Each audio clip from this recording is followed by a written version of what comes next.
thought you were the common enemy, that linking hands in mutual resentment would solidify their alliance. Misery has always loved company, but envy loves it more. And when you walked away, they clung to each other, not out of loyalty, but out of necessity. You were gone and they still needed something to devour, so they turned inward, sinking fangs into one another. You didn't need revenge. You didn't even need to speak, because chaos that is born in cruelty eventually eats itself alive. They teamed up to hurt you, but now their alliance has mutated into warfare. You watch from a distance, not with satisfaction, but with silence. Because when venom is the bond, collapse is inevitable. They played a game of proximity. Who could get closer to your scars? Who could extract more secrets? Who could appear more righteous in your undoing? But proximity to the target does not make one powerful. It makes one exposed. And now the very truths they thought they could wield against you are ricocheting inside their camp. They once whispered behind your back. Now they scream in each other's faces, because people who bond over betrayal always wake up wondering if they'll be the next target. And deep down, they know the answer. The same hands they held to wound you are now wrapped around their own throats. That's how it works. That's how it always works. Psychologically, shared malice creates false intimacy. It's an illusion. It feels like closeness because of the adrenaline, because of the secrecy, because of the thrill of having someone to validate your darkness. But the brain cannot sustain betrayal as a bonding agent. Eventually, the mirror shatters. One slips. One outgrows the narrative. One starts to feel the pull of guilt, or worse, competition. And then it begins. The fractures, the paranoia, the testing, the lies among liars. They teamed up thinking they were building a fortress, but they were really building a cage. And now, they're clawing at the bars, suffocating in the very thing they constructed to contain you. What they underestimated wasn't your strength, it was your silence.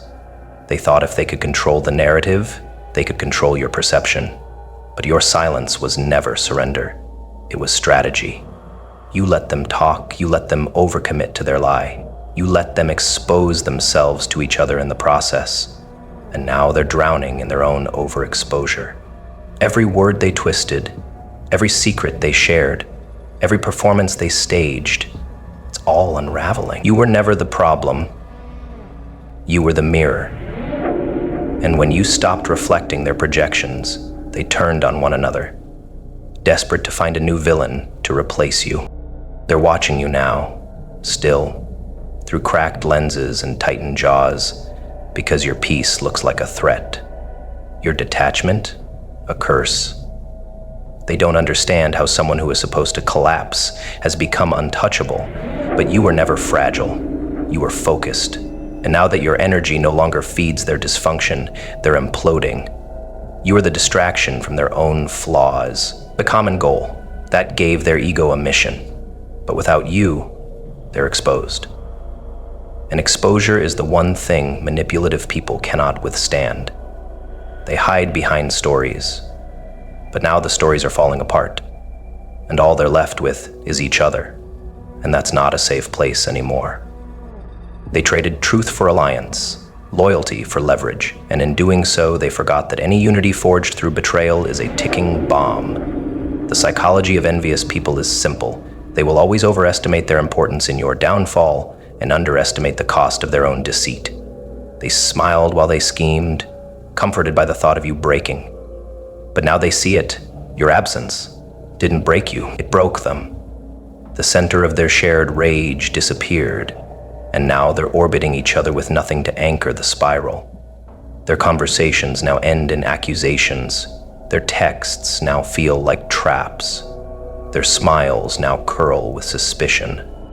What they're discovering is that you were the only one who ever loved sincerely, the only one who didn't need performance, the only one who could held their chaos without judgment.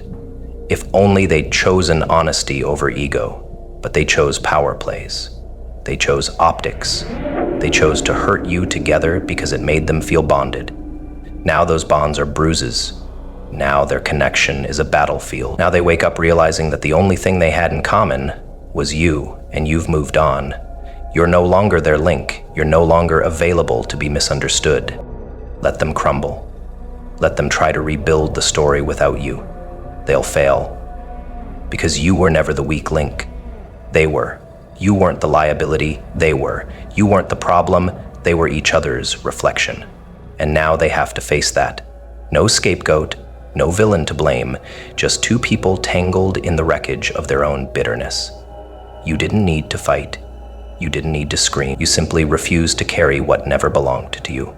And now your hands are clean, while theirs shake under the weight of their shared betrayal. Your life now is a story they'll never be part of. That's the revenge. Not because you're cold, but because you've outgrown the theater. You left the stage mid-play, dropped the costume, and found the exit door. They're still acting, still waiting for applause, still waiting for the chaos to feel like purpose again. But all they hear now is silence, and in that silence, your truth reverberates louder than anything they ever said. They see you rising, not loud, not bitter, just real. And they realize too late that you were never the one breaking. You were becoming. While they were bonding over your ashes, you were learning to fly. You never needed to destroy them. You needed to reclaim yourself. And that's exactly what you did.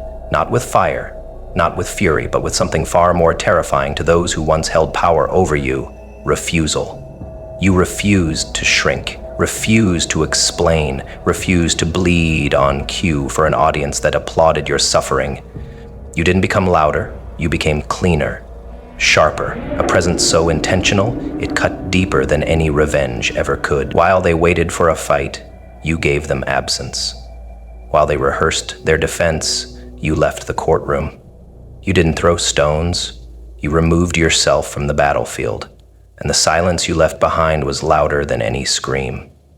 Because people who rely on your pain to feel powerful cannot survive your peace. And you finally chose peace over performance. Reclaiming yourself wasn't a moment. It was a quiet, brutal series of decisions. Decisions that cost you comfort, that shattered illusions, that made you question everything you ever tolerated in the name of love. You didn't heal in sunlight. You healed in the darkness, where no one was watching, where no one was applauding. You sat with the discomfort of being misunderstood. You chewed on silence instead of revenge, and as you did, you began to remember who you were before the gaslighting, before the guilt, before the engineered chaos they wrapped you in to keep you predictable. That remembering, that's where you started. You weren't building a new self, you were recovering the original one, the one who didn't flinch, the one who didn't seek approval in broken places, the one they tried to bury beneath manipulation and control. They wanted you to become like them.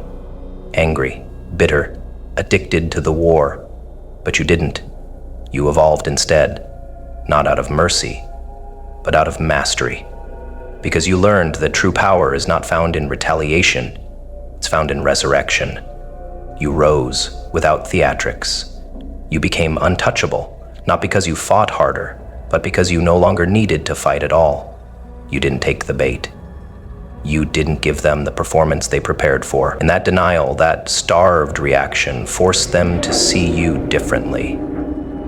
Not as prey, but as the one who walked away holding their own crown, unbothered, unbroken, undefeated. To reclaim yourself is to break the agreement you once made to keep others comfortable while you suffered. You used to minimize your needs. You used to soften your voice. You used to swallow your instincts to keep the peace.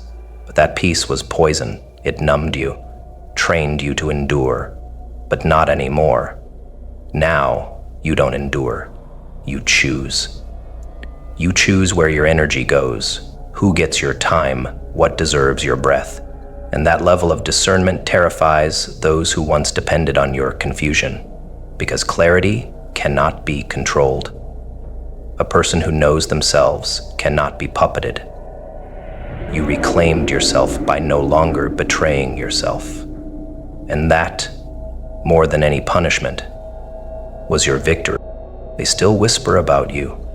still try to repaint your exit as abandonment, your silence as cruelty. But even they know, deep down, that the real cruelty was the way they chipped away at your light while expecting you to thank them for it. They saw your heart as a resource to mine, not a temple to protect. And now that they no longer have access to it, they resent your autonomy, because people who used to hold the remote can't stand the screen going blank. They think your growth is punishment, but it's simply your return to truth. You didn't leave to hurt them. You left to honor the parts of yourself they tried to shame into silence.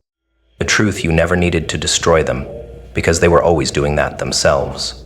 Slowly, quietly, with every lie, every manipulation, every twisted version of the truth they told to keep you small. Their downfall was never your responsibility. It was the natural consequence of who they were when no one was watching. You weren't sent to deliver karma. You were sent to escape it, to rise above it. And that's exactly what you did. You transcended their story, and in doing so you wrote a new one where your voice is no longer background noise in someone else's drama, but the center of your own clarity. The beauty of reclaiming yourself is that you stop needing anyone to believe you. Your story no longer needs validation. You carry it like armor, not to prove, but to protect. You know what happened. You know who they are. You know what you lost. And you also know what you found. Your spine, your standard, your sanctuary. You stopped explaining yourself to people who were committed to misunderstanding you. That refusal wasn't arrogance. It was liberation. They taught you who they were with every betrayal. You responded by becoming someone they could never reach again. That is the greatest distance, the kind that doesn't need doors or locks, just awareness. Let them call you heartless. Let them say you changed. You did. You changed into someone who finally sees themselves clearly, someone who no longer seeks comfort in chaos, someone who understands that walking away is not weakness, it's wisdom. You could have destroyed them with words, with truth, with evidence, but you didn't. You walked away with your head high, your soul intact, and that unspoken restraint, it dismantled them more than any vengeance ever could, because it forced them to see you rise without needing to sink to their level. Your healing was not about their punishment, your growth was not their sentence, but the timing of your peace, the power of your departure, the silence of your triumph. That's what etched your face into their memory, not as a villain, not as a victim, but as the one who got free, as the one who was never broken, just buried. And now that you've reclaimed yourself, you do not look back. Not because you've forgotten, but because you finally remember who you are. And there is no revenge more powerful than that.